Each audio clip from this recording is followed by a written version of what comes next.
We all hold either bad karma or good karma. And sometimes we are experiencing the effects of the negative karma that we have been carrying around, and sometimes it's manifesting in the form of fear. Whatever it is, the fact is that we do have certain good and bad karma. Karma is not just an event or an external condition. It is mainly lessons we need to learn from that event or condition. As long as we don't develop the necessary quality, the karmas will keep repeating. It's like an exam that comes again and again until you pass it. Escaping an exam only causes you to face 2 or 3 or many. Processing and finishing them with acceptance one by one frees us. Just let Krishna drive the chariot of your life. That's the way to go beyond karma. Take your hands off. Don't be afraid. Let go of all your past regrets, your problems, your resentments. Surrender yourself. Surrender your future ambitions, even your fears, your dreams, weaknesses, your habits, your hurts. And remember that nothing under the care and control of Krishna can ever be out of control. Be like Arjuna.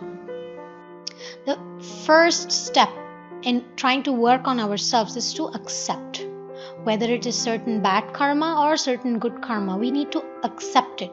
Because when we don't accept it, then things get more and more complicated. Because purifying ourselves is a very subtle process.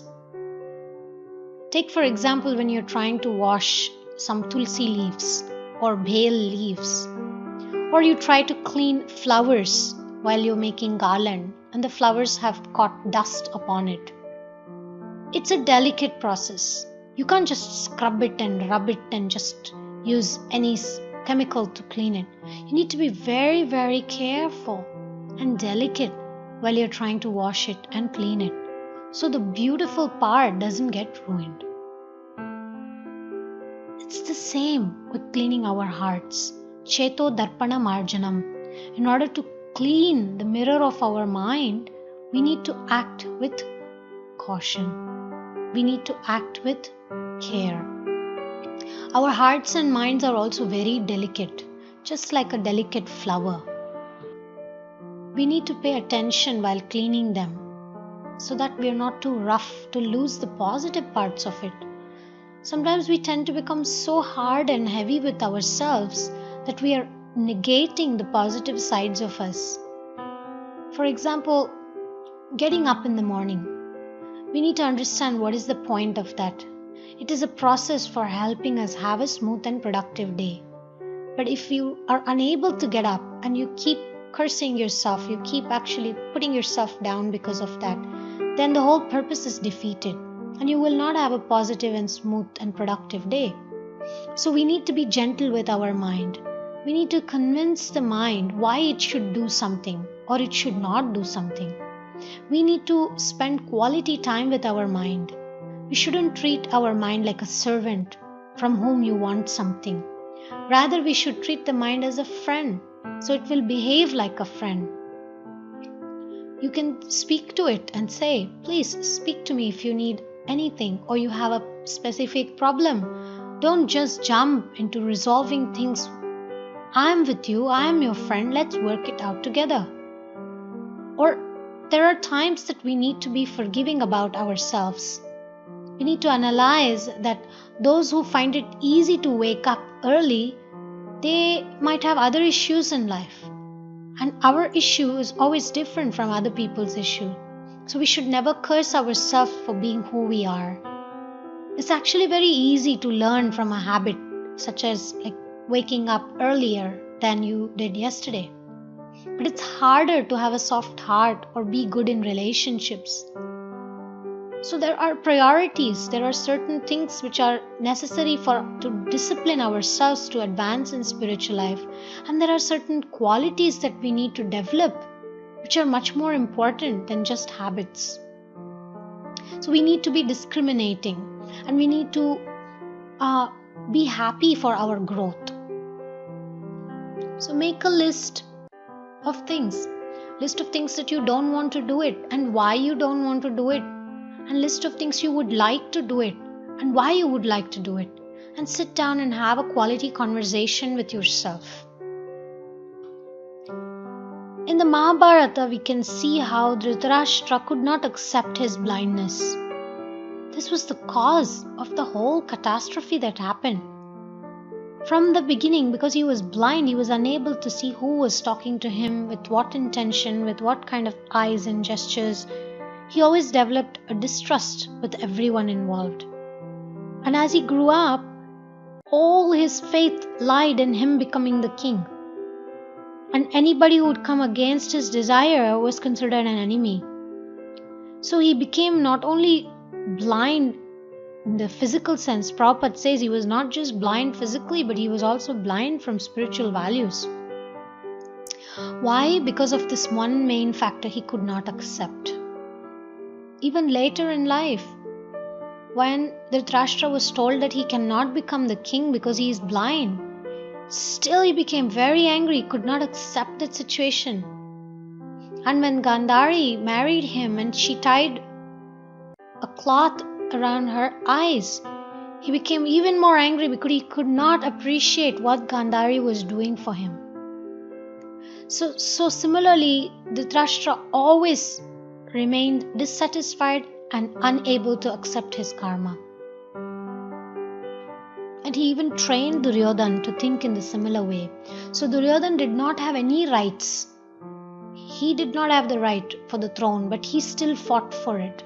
He went against Dharma. At any cost, he wanted the throne, which was not in his karma. So sometimes in life when we face difficulties, we should know that maybe that's not meant for us, and to not struggle too much in the direction of external gains such as power and position and name and fame and even sometimes certain relationships. So acceptance of our karma is the primary foundation in order to change the future. That also requires some emotional maturity. So with emotional maturity, we sometimes do need to go back in order to go forward. So going back in order to go forward means to try to look at why do we have a certain desire? Why do I have this certain relational problem? With everyone I tend to get into arguments, or with everyone I tend to become upset. With everyone I am scared. Whatever it is, there is a pattern that is lying. So we need to go back and see what caused us. Maybe our relationship with our parents. We need to take some time and sort out things and try to go for counseling sometimes to resolve issues. If you have had a dysfunctional parenting, it is definitely going to influence you all your life. But don't sit there and regret and blame and shame others or yourself. But try to get up, fight the war against your own bad karma, and act with emotional maturity. Communicate with yourself deeply. Try to form habits that are healthy. On another side of Mahabharata, we have the story of Kunti, how she could accept any kind of situation with the right attitude. She trained her children to do the same. So acceptance was the quality of a good Vaishnava in every character we can see in the scriptures.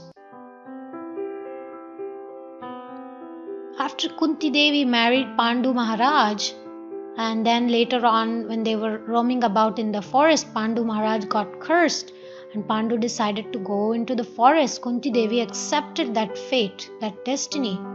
And Kunti Maharani also had to face having a co-wife, that is Madri, which was not an easy situation.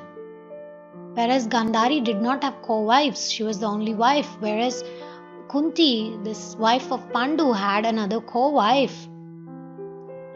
And then later on, when Pandu Maharaj dies and she came back to the Hastinapur, she faced so many insurmountable difficulties, such as the Duryodhana tried to kill Bhima by poisoning him. And they tried to kill Arjuna, they tried to kill all the Pandavas together with Kunti Maharani in the lakh house. And so many disasters, one upon another, so many calamities. And still, she was always steady-minded, and she was always accepting life as it came. She did not fight against. Kunti Maharani also had her dilemmas. She had erred in the past. Before she got married, she tried to test the mantra given by Durvasa Muni, and she tried to call upon sun god, and she got its son, Karna. And it was haunting her all her life, but she handled it with acceptance. She did not blow it. She always remained in Krishna consciousness. She always remained calm and tried to act in the best interest of everybody. Unlike Duryodhana and Dhritarashtra, she did not try to fight against what was coming, but rather she was fighting against her own intolerance and different frustrations internally, and she became one of the greatest devotees. Also, karma works in a very interesting way. It doesn't suddenly just take away everything. Sometimes many small messes, difficulties we get into until a point where we lose a very big thing. That's because Krishna gives us chances. He tries to forgive many mistakes, many errors. For example, Shishupala, Krishna forgave 101 mistakes of Shishupala. Even with Duryodhana, so many mistakes were forgiven. But when he continued the same pattern again and again, then he was accumulating karma, more and more misdeeds, more and more of bad karma. Then he had to be punished. The same thing with us. When we do one mistake after another, then we are forgiven by parents, by elders, by guru. Then we tend to repeat them. And as a memory, the mind gets used to such mistakes. And then we think nothing happened after that mistake. Keep doing it again. And then one point, like Shishupala, 101 mistake, his head was beheaded.